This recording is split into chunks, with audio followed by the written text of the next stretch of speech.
trying to track down a story from 1950, May to June. Okay. May 11th, 1950, at around 7:30 p.m. is the claim, but the only thing we know for sure, apparently, is the day of the week. Anyway, on that day, from the backyard of an Oregon farmhouse occupied by two people, Paul and Evelyn, they said something came from the northeast, and they took a photo of it, and then another photo, and then it sped away to the west on an overcast day just after sunset started at 7:30 p.m., May 11th, 1950. This was then carried, less than a month later by the McMinnville, Oregon Telephone Register newspaper, then the Portland Oregonian on the 10th of that month, and on the 11th, the Los Angeles Examiner, and then Life magazine, a monthly, put it out for that month. Now, after that, the International News Photo Service, or INS Photo Service, International News, INS, International News Service, and UPI both lost the photos in their files someplace. Now, that might sound, someone put it in quotes, so I just went ahead for laughs. That happens all the damn time. That's one of the reasons why all the photos that have ever been used for copyright purposes and proof of origination coming out of these systems gets into, a lot of hot water. So that's why you're supposed to keep a copy of your own work and always photo stamp it on the back of the film, which was very common when I started getting into photography. It forced the date the photo was developed to be the time it was considered published, because that's a form of publishing in negative. By 1968, the photos were found, quote unquote, again, people putting them in scare quotes, by the Condon UFO Study Project, or the Condon Report. Now, some of what I'm going to bring up here is based on people deciding to quote this and then refute it, and going back and forth a great deal. So here we go. The next. If it really was what has been said as far as details of the camera, we got a 1948 or later Universal Camera Corporation's Romer #1, not really a Kodak. Could have been, but that's what people have said must have been. The ones who actually did any work on it. This was made in New York, and they're assuming its data as 100 millimeter focal length, fixed focal length on the camera lens, f-stop rated at f/11, 1 out of 50 second or 50th of a second shutter, and the aperture at 75 microns by 75 microns, which I'm not sure if that's really accurate. But anyway, someone used that to figure out some basics on the angular diameter of the object being 0.025 to 0.028 radians and 0.004 radians thickness or height, with a little mast, little antenna-looking thing on top. The location has been listed in many, many ways, but they keep referring to McMinnville, Oregon, instead of the street address. Now, there's two reasons for that. One, newspapers of the time would have gotten a UFO report, and to avoid making people miserable, would not give you the address. They wouldn't give a precise location. They say that they're 9 to 11 miles from McMinnville, Oregon. There's a lot of numbers here I'm going to bring up, but the angle was changed repeatedly. Now, various quote-unquote precise measurements have been attempted since then, and people have complained that there is no actual address. There is one, but the street names changed over the years. Anyway, one person referenced it being due west of McMinnville, Oregon, by Gopher Valley Road.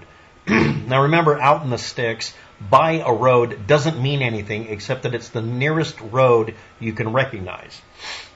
6 miles east of McMinnville, Oregon, and that would put it by Dayton, or 10 miles southwest, or 9 miles southwest, all towards Sheridan, and or on Ballston Road, Ballston Road. Now remember, as of now, Ballston Road is nowhere near where this is supposed to have happened. However, at the time, that might have been named as part of Ballston Road, because it's a long, stringy road that goes to an area referred to as Ballston. I'll have the history for that in the link below. The other one is, and here's the page that actually did the measurements we're using, and I'm taking it a little more seriously because the person went to the location and collected this. It was 1,056 feet south of Salmon River Highway, otherwise known as US 99 West. Now, that's not actually accurate. They just said it was 0.2 miles away. They made it very vague. We don't need to be extremely precise, but let's see how close we can get, right? The next thing is, the location was given explicitly as 123 degrees, 19 minutes, 50 seconds west, and 45 degrees, 6 minutes, 15 seconds north. This is actually swapped by writing it this way. It's usually written the other way around, 45 by negative 123. Now this is 1,570 feet northeast of the location everyone agrees is most likely it. Even Wikipedia put it at being 45 by negative 123, but with a set of slightly different numbers. Now remember, someone who did a report, who actually found the location, got the GPS either wrong by over 1,000 feet, or there's something else going on here. Now, the road is now called Christensen Road, but it was at one time at least referred to on one piece of paper, I can't confirm it any other way, as being Ballston. That sounds like Boston. Now, this could also be people just giving the wrong address or the wrong cross streets, so people couldn't bother them at their farm. These are a couple of farmers who took a couple of photos one day and waited a month to develop them, waited a while to develop them, not necessarily a month, and handed them to the newspaper, and even the newspaper forgot to actually do anything with them. And eventually they were lost because even though they became famous for a short period of time, and it was kind of neat, it wasn't something that should affect their lives. They didn't want to be just the two people who took two photos of a UFO. Now, the location that's agreed upon is also 250 feet west of another potential spot as the building. Both images can match both buildings. The addresses are currently 21301 Christensen Road, McMinnville, Oregon, or 21407 Christensen Road, McMinnville, Oregon. And there are the locations. All right, let's go on to the images. These are slightly cropped versions of the negatives. The reason I did them slightly cropped was not for any other reason other than to show you the image with the highest quality possible. And in the background, we're going to be looking at these images here to figure out what perspective it is. And it's just two addresses, and I'm just going to go to both of them. This is basically a standard power pole over here. It had this cross bracing here and here. This one is, if we're to assume that this is a road, this cross bracing we can see from this angle here is to feed the three wires to the house. And these are the taps that go to the overhead lines that go from house to house. Okay? Now, over here we see two thicker looking lines. That means they're probably closer. And these would be two paired wires that were going maybe over here for a phone line, or maybe for running electricity to the shed or garage as it's called. It should be pointed out that this here is a rail to slide a big wooden door to cover up a garage. This is a heating oil drum.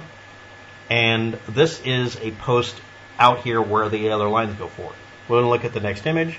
Here's that post again. We can see this plant here, and we can see the rail again. Here's the metal barrel. I'm going to swing back to it again. You can also see part of the house that the wires are going back and forth to. And this is very likely because of the angle. These were going back to this side of the building here where there was probably a post high overhead to run the wires across. And this is very close to us. And again, we see this angle. We also see the plant here. This is consistent. You'll also find a page that erroneously alters these images and puts them next to each other to try to create a stereoscopic image, which is okay, except it disrupts things so badly that it isn't really useful. The point is that right here where you see this little kink and this other kink that seems to go uphill, if we go back to the other image, we see that this thing is about the same position. Now that is a very good rationalized opinion that this is literally dangling from these lines. Someone pointed out that there seems to be a little bundle of twine tossed up here to make it hang, and there'd probably be one over here off camera. Okay? And we don't see that in this image. So there's some inconsistencies between the two of them. And this does match hundreds and hundreds of objects that could have been a simple object put in the foreground. It should be pointed out that this camera is, while it was cheap for the time and readily available, was actually a very good camera to take photos with, a very good depth of field. But that also means if it has a good depth of field, this improves the likelihood of being able to phony up an image. Next, this is an image taken 17 years later, and someone pulled a, I'm going to call it Donald Trump magic marker and or Sharpie, and drew on it. Now I'm going to clean that up in a minute, but this shows the perspective. But let's go forward. Yeah, it's ugly, but I cleaned it up a bit. You're welcome. They moved the barrel over here. It still has the stumps on it. They painted it. There was a couple of straps originally on here that were probably banding straps to hold it against that building over here. That's the original mount for it, and these are flat, even though they look a little bit curved. And let's zoom in for, for dramatic effect. Now you can see the garage door slid open a little bit more. That's to let the car in and out. And yeah, taking in the whole thing, this looks consistent. Now, this is later on where they put a power pole pig, and put on taller posts that are to carry the wires further apart at a higher voltage. If you look back here, let's get that thing in here. This is a simple cross brace, which means there was a low voltage transformer up the road driving the buildings. But as you get to higher and higher power levels, you have to use what I was taught to call a farm power drop-off, where you run really high voltage to the building and then run a down converting transformer, because that's what you need at a farm. You have to run wires a lot further to get to farmland because they're much further apart. So they did an upgrade. And these upgrades are still visible on the Google Street View. And even though I cleaned this up, that really is a top insulator for the wiring. And we have 1, 2, and it looks like 3 insulators here. I can't tell, but it looks like it. That's 1, 2, 3. Those are the 3 lines that are actually fed in. And then this is the transformer that feeds probably this building itself. And now we move to this point. This is the only diagram that gave a hint as to where it was. And at the time, they labeled it Ballston Road. And they gave a distance gauge. I've altered it next by putting the distance gauge here, indicating from this curve, we have 1, 2, 3, 4, 5, 6, 7.5 or 770, 760 feet to their driveway. And from this intersection down, we got 1, 2, 3, 4, 5, about 600 feet almost exactly, which seems pretty consistent. This drawing is not drawn to scale. It does not appear to be a properly done image. It might have been extracted from the local highway and road commission group, but it's not accurate enough in my opinion. And I tried overlaying it. Now this is on a Google Earth version of it, and an image from 1994 that you can use, and it shows a distance more akin to around 700 feet to the driveway, and it shows that this building is being it. Please understand that that square, and that square are symbolizing where these are supposed to be. It's not to scale. This building at least is the correct orientation to match this one, and this one is in the wrong location, or this is a new building.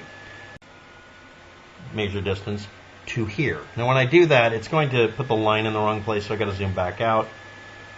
But that shows to be almost 1,700 feet wrong compared to what the GPS data was.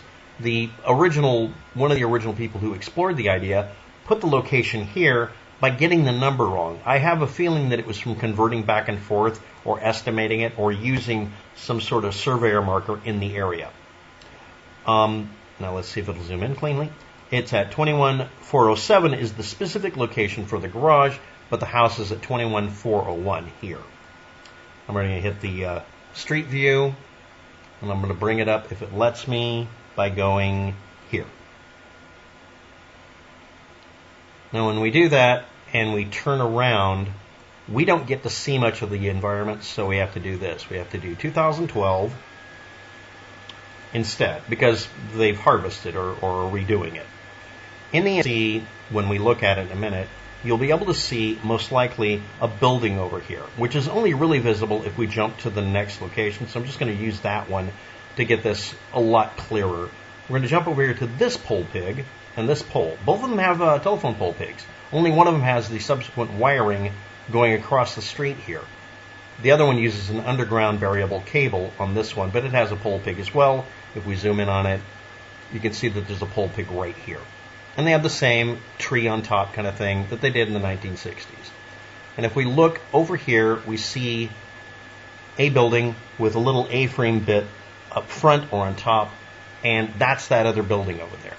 Now I'm going to try to get these to match as much as I can in a minute. So you should be hearing me and seeing me do this. It's going to be a bounce back and forth. I'll draw your attention to the images on a Google Street View. It's the next address over at 21300. So here we go with the comparisons. This notch here comes close to matching this notch in the original photo. As we move along from the notch, we see this weird kind of arrangement of trees and or a hill or terrain.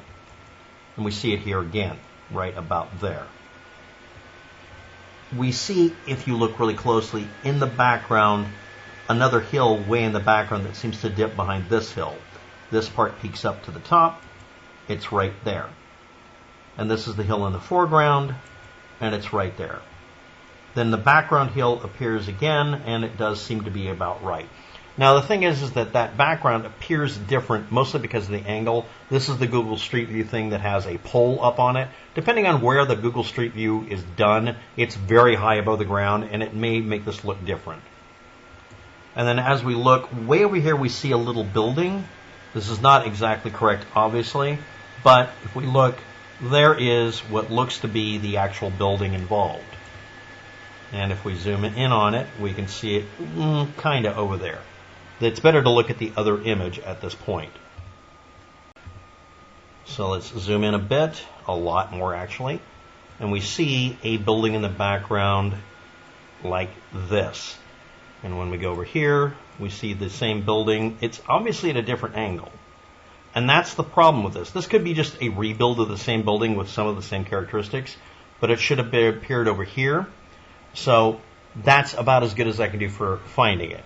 Now, the background here really doesn't seem to match up as accurately as it should, because this seems more low back here and seems to be eaten up by the terrain, while this one comes up and stays up. So it could mean that this entire foreground area, including that hill, could have been altered over time, which happens in farmland, or it could be at a different position, which means it would be, normally I would start assuming, it had to be a location further down that way. All of the location data we have seems to match up, however, with a building that was originally over here at this driveway here. And that seems to be the accurate location here, right here. And this is very poorly done. Sorry about that. We'll get over here into this lane and clean it up. And it would be where this building is now. It never correctly states what the address was called at the time, anywhere I can find, nor does it say exactly where it was accurately, because again, the only place that ever gave the coordinates puts it over here in the field someplace. Now, while that might have been accurate, maybe, I can't confirm or deny one way or another. Okay, that's about it for the video. Thanks for watching. Have a good day. Good luck with that. And then